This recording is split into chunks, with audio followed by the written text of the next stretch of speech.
War can, but not that Shui. 咁即係得啦。如果敵人離你嘅身體只係3寸，你點對付佢？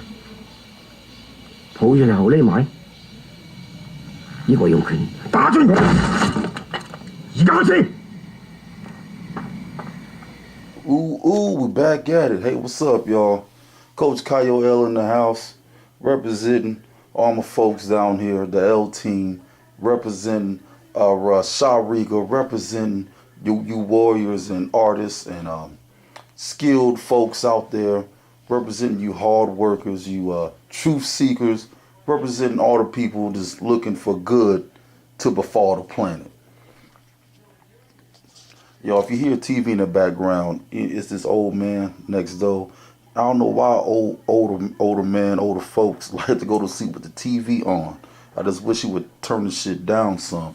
But anyway, just checking back up on y'all. Man, I was looking at Carcino for Life channel the other day. But big shout out to Carcino. He has a lot of good information, a lot of really good intel. We don't know his prior occupation, but he has a lot of good intel and sources and you know, I guess information. He has the scoop on a lot of things. I did not know people were so interested in all these rap beefs and entertainer beefs, man. That shit just blows my mind. Yo, I'm not interested in that shit at all. I remember the last big beef that I was really interested in, you know, as a young teenager. I was following it play by play, song by song, word by word, was Tupac and Biggie.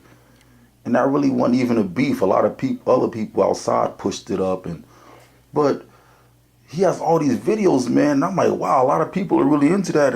And you know, those are the ones I skip over those videos. You know, hey, sorry, Carcino, but this ain't my cup of tea on your channel. But yeah, you have other great content as well. I like your other stuff, but I skip over those videos, and you know, I'll catch, you know, little blogs or something, or I'll see the titles, and I'll be like, damn, I didn't even know those people were beefing. Like, y'all remember back in the day, man, you hear about a beef, or a beef was serious, and they'd make track for track, and like I remember when Eazy-E and NWA was going through their little riff-raff, they had the beef, and I remember, who else had a big beef, man?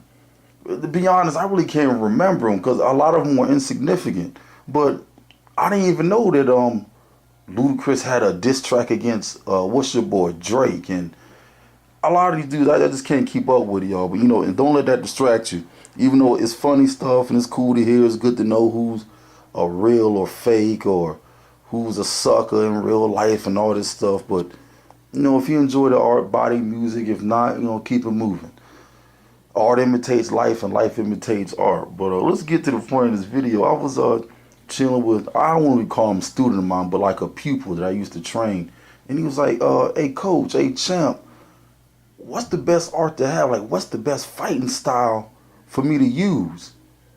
And I was like, man, the one that gets you the most victories. What you mean, what's the best fighting style to use? He's like, what can I use to like to be like super? He's like, I like this from this style, I like this from this style, but I saw this dude use this style or this art, you know, and it gets him the most wins. And then he went into percentages with UFC, the people who have this level of BJJ, Brazilian Jiu-Jitsu, get this amount of wins. The fighters who have this amount of grappling or wrestling get this amount. He was breaking all the numbers, and I was like, wow, okay, I didn't know a lot of that stuff. But I was telling them, look, man, we had a good little conversation, you know, a few brews and all that good stuff. I was like, look, man, whatever can disarm your opponent the best, whatever can get you out of harm's way the quickest, whatever can end the deal, defeat a difficult situation the best, get you the most knockouts, get you on your way to best, that's the style you should use. And then of course we had to go into a whole nother spiff. So I'm just going to go ahead and spit it with y'all. Y'all, if you're into any arts, you know, rather it's karate, kempo, you know, BJJ, Valtudo, any type of grappling, any type of a judo or capoeira, dancing like arts.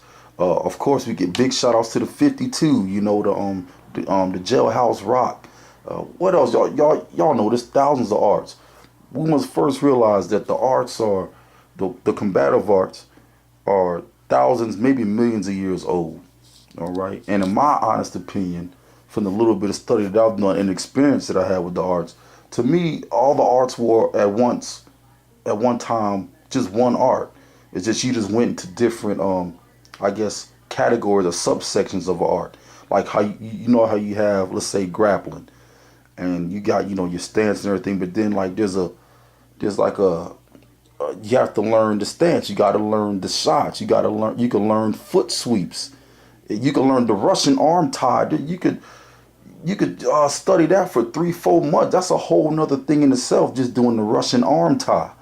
There's so many moves and different holds and locks and throws off of just that one move. So I look at arts in general as there was just one grand art, and then all the other combative arts sprung out of that. You can see these ancient arts in the hieroglyphs up under the ground and ancient stones. You can see them in books. All those old books, the Upanishads and all those ancient books, man. Philosophy of Bruce Lee Jeet Kune Do. You can see him probably in the arts of the Shaolin Temple. And I don't want to get too nostalgic with him. I said, look, man, pretend everything start off as one, and every art that we see nowadays is just pretend everything start off as a. We probably used this analogy before. Pretend everything start off as a big jewel, right? And every individual art that we have nowadays, such as karate or judo, is a shard off of that larger jewel. So they all come from one foundation, one core, one center, and they just break off to make, I guess, I don't want to call them minor, but they break off to make their own little. So it's really not the art that's going to make you great. It's the artist. It's the artist that makes the art great, that wins the fight. Because in my honest opinion, it's just for me in sparring, Taekwondo is kind of weak to me. But man, I've seen and sparred with some practitioners that, they were definitely not weak. As a whole, I think is limited, just my opinion. But they have some of the most powerful kicks. But in a sparring match or a fight, I feel like I can easily, disable, take down, defeat solely Taekwondo artists. But I've sparred with some dudes, and Ty, shout out to Big Ty. He was on the channel. Oh wow, I can't remember how many months back, but I think it's called Prelude to a Kick. World level, Olympic level Taekwondo artist. And man, that dude brings the pain, and he's up in age, and he's still. Those kicks were hurt. I had to tell him, hey, look, man, as I'm holding this pad, it's don't contact it no more as if I'm holding it, because it felt like he's about to snap my forearm into a few times. Of course, we were just sparring, nothing serious, but those kicks were powerful. And I wasn't trying to dodge, what I'm saying? I wasn't trying to get into nothing serious. We already did the video on sparring.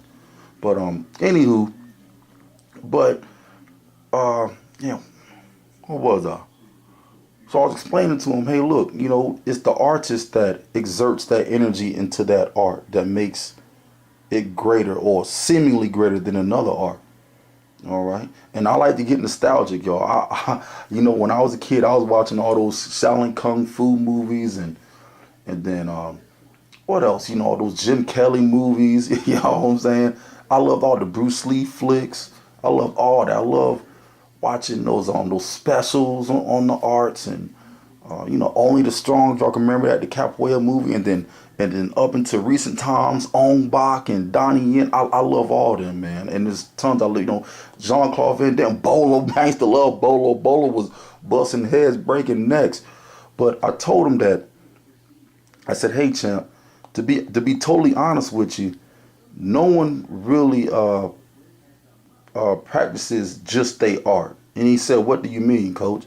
I said, for example, if you see someone that's skilled with karate, they use other moves. They implement other moves and nuances and tricks from other arts. It is hard to explain unless you're a fighter and you train. Well, here's a better example. If you've ever been to a dojo or a gym and you see someone in there who's very experienced, let's say a boxing, a Muay Thai gym, right?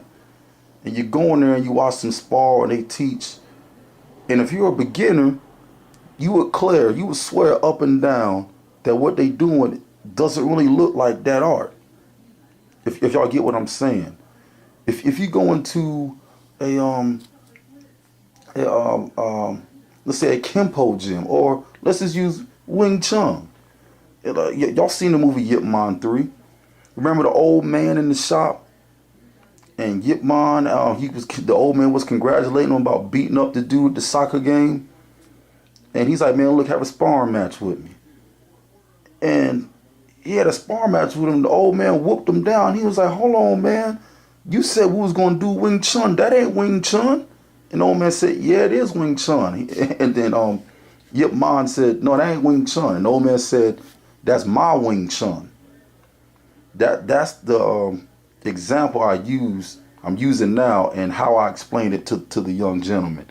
I said, whenever you see someone who's experiencing any art, if you're a beginner and you go in that place of practice for the first time, if you're reading out of a textbook or you learn the first strikes, the hood, the stance and all that, you're going to swear that it is either not that art, or they done tweaked it and twerked it and flipped it and freaked it. You know what I'm saying? You're going to be like, man, hold on. I just learned the 1, 2, 3 is like this, but he doing it like this, and it says in the book that it should. There you have it. So I went on to say, so man, even if you're real skilled in one area, man, just use whatever you can. Pull in, like Bruce Lee and like other great arts. Pull in from all the other great arts, since they're all one whole big grand art anyway. To your best advantage. I remember in grappling, y'all. My whole life, they teach the shot.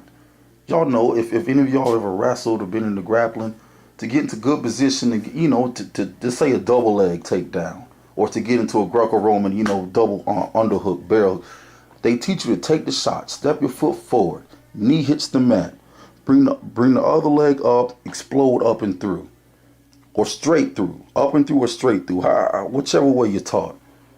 And I've learned it that way my whole life until I got into, I'll say later in my college years, and started sparring with some world level competitors.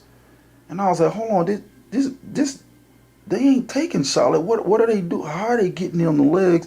How are they getting to that Greco-Roman lock? How are they getting that blast? They're not even taking shots. And the dude is Benjamin, he's like, hey, look, man, he said, on this level, guys are so fast and so adept, you don't have time to let your knee hit the mat or something. Like, he's like, unless you're real special like John Smith or what's that dude, Kale Sanderson or Kenny Money, unless you're real special like them, you don't have time to let your knee hit the mat and then come and then bounce off the mat, bring your leg. These dudes are so fast. He said they're already countering, they're already moving out the way. That this is the best way to shoot. And they were taking shots without touching the mat. Man, I need to do some more videos with showing this stuff. But anyway, they were taking shots, the same foot motion, but the knees were not hitting them, and basically they were just lowering their level, taking a drop step and how can I say, closing distance real fast and swooping in, almost like if you ever seen fencing.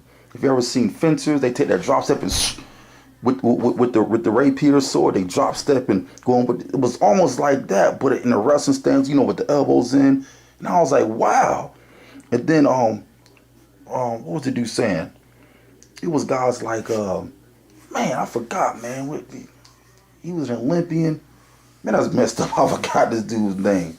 Saw him at the millions and everything. Anyway, he was saying that the other opponents on that world level was so fast that you gotta adapt the shot. It's almost like the art form evolved. You know what I'm saying? It evolved, I guess, with the athletes or whatever. But just that shot alone, and it improved. It helped improve my shot a lot. And you know what's crazy? I don't teach my students that until they get to a certain level. And I know it's like that with many other arts. And the dudes who were showing me that, they were like, yeah, man, they're like, this is how they teach guys how to take shots in the UFC now.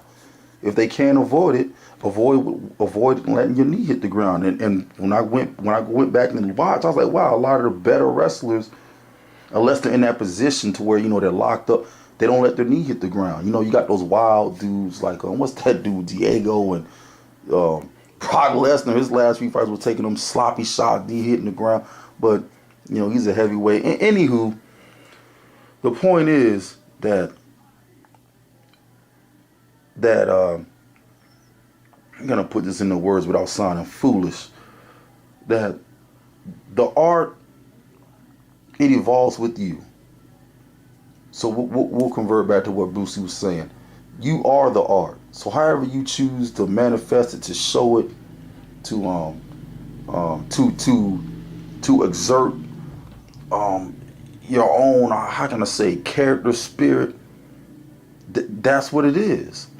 So you might be in, you know what I'm saying, Taekwondo, Muay Thai class, and someone might see it and be like, "Nah, that's not Taekwondo. That's not Muay Thai. That's Kenpo. That's the crane style from the Shaolin. That's, you know what I'm saying, that's Wing Chun. That's Gun Fa." But it's you. Almost like Bruce Lee was also saying, you really can't put a name on it. So whatever art you choose, y'all, is going, not only will it evolve with you, shoot, you might wind up changing the game like Senor Gracie did with BJJ. You best better believe, y'all, that Brazilian Jiu-Jitsu has evolved and changed with these great fighters such as Silva and what's my man, BJ Penn and all those other dudes. I mean, it evolves with the people, and also however you choose to make it evolves with you. So I know this video is probably long. So in closing, I just told the young cat, man, whatever you do with the art is whatever you do. You ain't even got to put a name on it, man. Just whatever's going to defend you the best. But if I was you, I would take the best things from all the other arts that you've seen, study them, you know, ingrain it, get some good muscle memory, get strong at those techniques, and develop it to what's most comfortable for you, what's most efficient for you. What's most efficient? I remember reading about Bruce Lee. He was saying that he took the kicks from Muay Thai, the punches from boxing. He used a lot of foot movements from boxing, particularly Sugar Ray Robinson, Muhammad Ali. He used a lot of foot movements from fencing. He took a lot of the traps from Wing Chun and things of that nature. And there was a few other few little cool things that he used, that he implemented, you know, to make his new fighting system, JKD, Jeet Kune Do. Y'all, Infinity and I got a great video like this. I got to go back in the archives and find it. But anyway, y'all, whatever art you choose to learn or take up or study, make it your own. Make it you, baby. Make it you. Make it your poetry in motion. However you choose to freak it, however you choose to use it and add. And now, again, caution, you can only start going against the rules or going against, you know how you say when you jab, you're supposed to bring a jab, you don't want to do a lazy jab. When dudes on high levels do that, they know exactly what they're doing. They know exactly what they're doing. Guys that keep their hands down, such as Ali, Prince Nassim, they know exactly what they're either goading you or baiting you, or they have a jab that's so good. It's hard to explain. What you get in the high level, it's almost like you can change the rules. I changed the rules, but you're so skilled that you could get away with doing stuff that's against the common technique. Hell, that's how you make new techniques. Highly skilled people make new techniques. Yo, I was reading the thing on Simone Biles. She created her own move. And I can't remember if she was like the 4th or 5th gymnast to ever do that. She has her own move for gymnastics now. They call it the Biles. That's how skilled she is. Anyway, this is getting long-winded. Y'all, take your art and take it to the next level. Evolve it with yourself, man. Take the best from everything. Cultivate it, mold it, and do you to the fullest, baby. Y'all stay diligent. Peace. A real man in the dark, when nobody's watching, he putting in work. A real man, when coach ain't even watching, he's studying film on his own. Because he loves the process.